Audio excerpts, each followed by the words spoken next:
السلام علیکم ورحمۃ اللہ وبرکاتہ۔ اعوذ باللہ من الشیطان الرجیم، بسم اللہ الرحمن الرحیم۔ نحمدہ ونصلی علی رسولہ الکریم، اما بعد فاعوذ باللہ من الشیطان الرجیم، بسم اللہ الرحمن الرحیم۔ انا اعطیناک الکوثر فصل لربک وانحر ان شانئک هو الابتر۔ صدق اللہ مولانا العظیم وبلغنا رسولہ النبی الامین المکین المتین الکریم، ونحن علی ذلک ما قال من الشاہدین والشاکرین والحمد للہ رب العالمین۔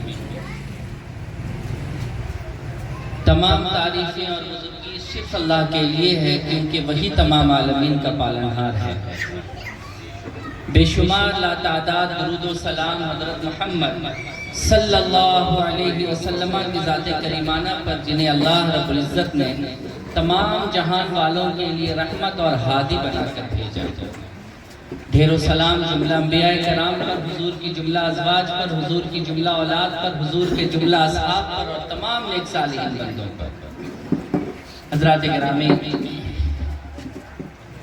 گفتگو کے آغاز سے قبل میں آج آپ کو بتاؤں کہ میں رسول اللہ صلی اللہ علیہ وسلم کی شخصیت کو دنیا کی چند مثالوں سے سمجھانے کی کوشش کروں گا، اور ایسی مثال جو ہمارے اور آپ کے لیے روز مرہ کی ہے، یعنی پرتی دن ہمارا اور آپ کا اس سے واسطہ پڑتا ہے۔ اس مثال کے ذریعے میں آپ کو رسول اللہ صلی اللہ علیہ وسلم کی شخصیت کے بارے میں کچھ بتانے کی کوشش کروں گا۔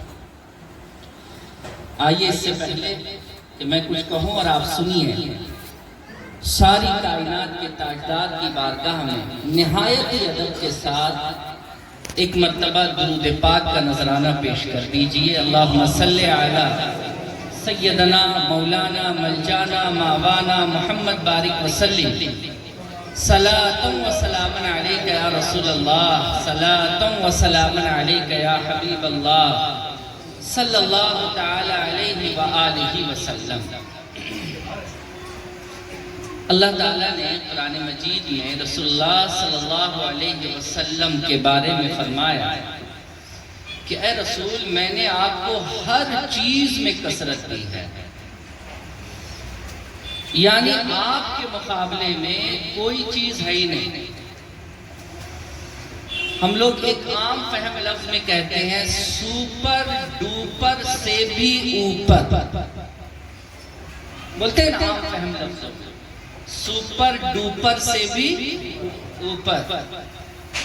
تو یہ جو کوثر کا لفظ اللہ نے استعمال کیا ہے کہ اے نبی، ہم نے آپ کو ہر چیز میں کثرت دی ہے، دنیا کی کوئی بھی چیز کو اٹھا لیجئے، جو چیز ہے دنیا کی کوئی بھی چیز اٹھا لیجئے جو چیز ہے، رسول اللہ صلی اللہ علیہ وسلم ان سبوں سے بڑھ کر ہے۔ ان سبوں سے کیا ہے؟ بولیے، بڑھ کر ہے۔ اب ذرا سا میں آپ کو ایک بڑی چھوٹی سی مثال دیتا ہوں کہ چلنا بھی ایک چیز ہے، دوڑنا بھی ایک چیز ہے، بھاگنا بھی ایک چیز ہے۔ کل ملا کر اگر ہم آپ سے کہیں اسپیڈ، رفتار، یہ بھی ایک چیز ہے، یہ بھی ایک کام ہے جو انسان بھی کرتا ہے، جانور بھی کرتے ہیں۔ اور کمال کی بات یہ ہے کہ یہ زمین بھی کر رہی ہے، سورج اور چاند بھی یہ کام کر رہا ہے۔ ہر چیز گردش میں ہے، ہر چیز کیا ہے؟ بولیے، گردش میں ہے، رفتار میں ہے، ہر چیز چل رہی ہے۔ اب سوال یہ پیدا ہوتا ہے کہ جب ہر چیز چل رہی ہے تو ہر کی ایک سپیڈ ہوگی۔ میرے جیسے تندرست آدمی کو اگر آپ دوڑائیے گا تو میری سپیڈ پتلے دبلے سے تو کم ہوگی، اور تھوڑا سا پتلا دبلا کو دوڑائیے گا تو جو اس سے تھوڑا سا پتلا دبلا ہوگا اس کی سپیڈ اس سے زیادہ ہوگی۔ اب جو زیادہ پتلا دبلا ہوگا اس کو دوڑا دیجئے اور اولمپک میں دوڑنے والے پلیئر کو دوڑا دیجئے تو اس کی سپیڈ بولیے زیادہ ہوگا۔ اب انسانوں کے مقابلے اگر مشینوں کو دوڑا لیجئے، موٹر سائیکل کو دوڑائیے تو انسان سے زیادہ سپیڈ ہے۔ اس سے اوپر چلے آئیے تو بس کی سپیڈ موٹر سائیکل سے زیادہ، اس سے اوپر چلے جائیے تو ٹرین کی سپیڈ بس سے زیادہ، اس سے اوپر چلے جائیے تو ہوائی جہاز کی سپیڈ اس سے زیادہ، تو ہر چیز کی سپیڈ اس سے زیادہ آپ کو دکھنے لگے۔ لیکن کوئی ایک چیز ایسی ہے جس کی سپیڈ کو ماپا تو گیا ہے لیکن ایکچوئل ابھی تک نہیں ماپا گیا کہ اس کی کتنی سپیڈ ہے۔ ہو سکتا ہے اس سے کئی لاکھ گنا زیادہ اس کی سپیڈ ہو۔ جانتے ہیں اس چیز کا نام کیا ہے؟ اس چیز کو سائنس کی زبان میں الیکٹرک یا کرنٹ کہتے ہیں۔ الیکٹرک یا کرنٹ کہتے ہیں، روشنی جس کو ہم اور آپ کہتے ہیں۔ اس کی سپیڈ کے بارے میں جب آپ گوگل پہ سرچ کیجئے گا تو پرتی سیکنڈ اس کی رفتار کتنی ہے تو آپ کو پتا چلے گا 1,86,000 کلومیٹر فی سیکنڈ کے حساب سے یہ چلتی ہے۔ کتنا؟ 1,86,000 فی سیکنڈ، اس سے بھی کم حصہ لیا گیا ہے۔ میل کے اعتبار سے یہ دوڑتی ہے یہ لائٹ۔ اچھا، یہ اس لائٹ کی بات کی جا رہی ہے جس لائٹ کو ایک ٹرانسفارمر میں جمع کیا جا سکتا ہے، مگر نہ پانی میں جتنا کرنٹ ہے اگر وہ سارا کرنٹ کسی ٹرانسفارمر میں جمع کر لیا جائے تو ٹرانسفارمر دنیا میں کوئی ایسا نہیں بنا ہے کہ اس کے پریشر کو برداشت کرے گا، ترنت بلاسٹ کر جائے گا۔ بہت معمولی سا حصہ الیکٹرک کا ٹرانسفارمر میں جمع ہوتا ہے جس کے ذریعے یہ روشنی ہمیں اور آپ کو ملتی ہے۔ اس کی سپیڈ یہ بتائی گئی ہے۔ اب ذرا میں آپ سے یہ جاننا چاہتا ہوں کہ حضرات گرامی، دنیا میں سب سے تیز چلنے والی جو چیز ہے وہ ہے لائٹ۔ وہ کیا ہے؟ لائٹ، روشنی۔ آپ کو میں بتاؤں کہ رسول اللہ صلی اللہ علیہ وسلم کا چلنا کیسا ہے۔ اس مثال میں آپ کو یہ سمجھاؤں گا کہ رسول اللہ صلی اللہ علیہ وسلم کا چلنا کیسا ہے۔ یہ جو دنیا کی لائٹ ہے جس کو سائنسدانوں نے ایک جگہ پر جمع کیا اور اس کی لائٹ کو، اس کی رفتار کو ماپ لیا تو بتا دیا کہ اتنے سیکنڈ میل کے حساب سے یہ لائٹ دوڑتی ہے، یہ روشنی بھاگتی ہے۔ آپ کو پتا ہوگا کہ جب رسول اللہ صلی اللہ علیہ وسلم معراج کے لیے تشریف لے جا رہے تھے تو رسول اللہ صلی اللہ علیہ وسلم کی سواری کا نام تھا براق۔ کیا نام تھا؟ اور برق کے معنی ہوتا ہے بجلی۔ برق کے معنی کیا ہوتا ہے؟ بجلی۔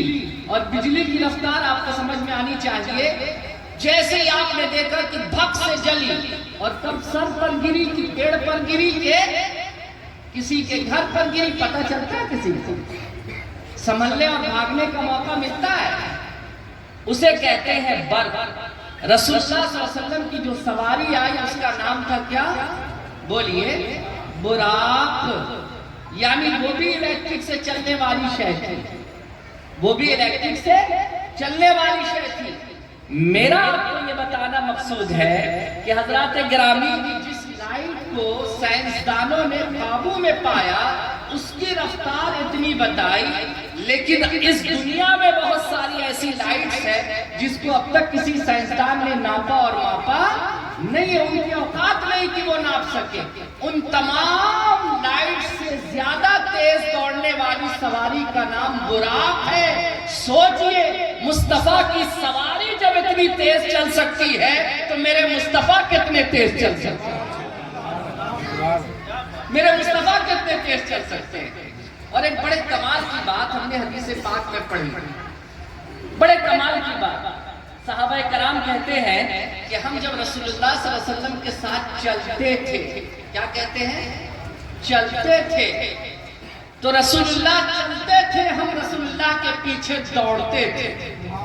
کیا مطلب؟ رسول کا چلنا اتنا تیز ہوتا تھا تھا کہ ہمیں رسول کا پیچھا کرتے ہوئے دوڑنا پڑتا تھا۔ یہ حقیقت ہے جو صحابہ کرام نے اپنی آنکھوں سے بیان کیا ہے، کیونکہ انسانوں کے ساتھ چلنا تھا نا مصطفیٰ کو، تو مصطفیٰ انسانوں کے ساتھ چلتے تھے، تو وہ انسان جو ابو بکر جیسا، عمر جیسا، عثمان جیسا، علی جیسا ہے، وہ کیا کہتے ہیں کہ ہم رسول اللہ کے پیچھے چلتے نہیں تھے، رسول اللہ چلتے تھے تو ہم رسول اللہ کے پیچھے دوڑتے تھے۔ یہ رسول اللہ کی رفتار ہے ظاہراً دکھانے میں، وگرنہ رسول اللہ صلی اللہ علیہ وسلم کی رفتار کا کون اندازہ لگا سکتا ہے؟ یہ ایک بات جو میں نے رسول اللہ صلی اللہ علیہ وسلم کی شخصیت کے تعلق سے آپ کو سمجھائی، یاد رہے گا یا بھول جائے گا؟ بولیے، جس رسول کی سواری اتنی تیز چلتی ہو وہ رسول کتنا تیز؟ اللہ نے کیا کہا کہ ہم نے آپ کو ہر چیز میں کثرت دی ہے، آپ کی مثال اس دنیا میں کچھ بھی نہیں ہے، کوئی آپ کی برابری نہیں کر سکتا یا رسول اللہ، کوئی آپ کے برابر کا ہو ہی نہیں سکتا یا رسول اللہ۔ یہ ایک مثال ہے۔ اب ایک دوسری مثال اور لے لیجیے، جب لائٹ کی بات ہے تو سن لیجیے، جب سورہ حشر پڑھیے گا تو بڑی مشہور آیت ہے، لو انزلنا ھذا القرآن علی جبل لرأیتہ خاشعا متصدعا من خشیۃ اللہ۔ اللہ کہتا ہے قرآن کے بارے میں کہ قرآن کو اگر میں نے پہاڑ پر اتار دیا ہوتا تو اس کے اثر سے، اس کے جلال سے، اس کی گرمی سے، اس کے الیکٹرک شارٹ سے جو ہے نا پہاڑ بھی ریزہ ریزہ ہو جاتا۔ قرآن کا اثر اتنا گرم ہے کہ اگر وہ پہاڑ پر اترتا تو پہاڑ کیا ہو جاتا؟ بولیے، یہ کون کہتا ہے؟ قرآن مجید کہہ رہا ہے، اللہ رب العزت کا کلام کہہ رہا ہے کہ پہاڑ چور چور ہو جاتا اگر میں نے قرآن کو پہاڑ پر اتار دیا ہوتا۔ یہ مثال ذرا ذہن میں رکھیے گا۔ اللہ کیا کہتا ہے کہ میں نے قرآن کو پہاڑ پر اتارا ہوتا تو اس کے اثر سے، اس کی گرمی سے، اس کے شوق سے کیا ہوتا؟ پہاڑ بھی چور چور ہو جاتا۔ لیکن سوال یہ ہے کہ آج ایک چھوٹا سا بچہ بھی 10 سال کا قرآن پاک کا حافظ ہے، اس کے سینے پہ قرآن اتر گیا ہے، لیکن اس کا سینہ چور چور بولیے نہیں ہوا۔ 10 سال کا بچہ ہے، 8 سال کا بچہ ہے، قرآن اس کے سینے کے اندر موجود ہے، مگر قرآن نے اس کے سینے کو چور چور بولیے نہیں ہوا۔ طرف اللہ تعالیٰ کہتا ہے کہ پہاڑ پہ اتارتے تو پہاڑ چور ہو جاتا ہے، اور دوسری طرف ہم دیکھ رہے ہیں کہ اللہ رب العزت نے چمڑے پر اتارا، خون کے لوتھڑے پر اتار دیا، لیکن اس کا کوئی بھی بال باقا بولیے نہیں ہو سکتا۔ آپ کو نہیں لگ رہا کہ اللہ تعالیٰ کے کلام میں کوئی تضاد پایا گیا؟ یعنی اللہ کہہ کچھ اور رہا ہے اور ہو کچھ ایسا لگتا ہے، لیکن اس کا جواب سنیے، بڑی پریکٹیکل جواب آپ کو سناتا ہوں۔ میں نے کہا کہ دنیا کی مثال سے آپ کو سمجھاؤں گا کہ میرے رسول کیا ہے۔ بات چل رہی الیکٹرک کی تو سنیے، آپ کو پتا ہے کہ الیکٹرک کی تاثیر گرم ہوتی ہے نا بھائی؟ جہاں شارٹ سرکٹ ہوا وہاں آگ لگتی ہے کہ سیلاب آتا ہے؟ بولیے نا بھائی، ہاں، الیکٹرک کی تاثیر کیا ہے؟ گرم۔ لیکن کمال کی بات ہے کہ فریج لایا گھر میں یا اے سی لایا گھر میں اور الیکٹرک کے اندر اس کا پلگ گھسایا اور سوئچ آن کیا تو فریج میں ٹھنڈا ہو رہا ہے کہ فریج میں آگ لگ رہی ہے؟ اب بولیے، آئے اے سی لایا، پلگ گھسایا اور سوئچ آن کیا، تو اب آپ بتائیے کہ آپ کے بدن میں آگ لگتی ہے کہ ٹھنڈی ٹھنڈی ہوا ملتی ہے؟ ابھی آپ نے کہا کہ الیکٹرک کا کام جلانا ہے، الیکٹرک جہاں جاتی ہے وہاں پر آگ لگا دیتی ہے، لیکن کمال کی بات یہاں ہے کہ ہم یہاں فریج کا پلگ ٹھوس رہے ہیں تو الیکٹرک آگ نہیں لگا رہی ہے، بلکہ الیکٹرک ہم کو پانی ٹھنڈا ٹھنڈا کر کے دے رہی ہے، برف جما کر کے دے رہی ہے۔ یہ کمال کس کا ہے؟ یہ کمال کس کا ہے؟ تو آپ کو پتا چلے گا کہ فریج ہو چاہے اے سی، ان دونوں کے اندر کمپریشر ہوتا ہے۔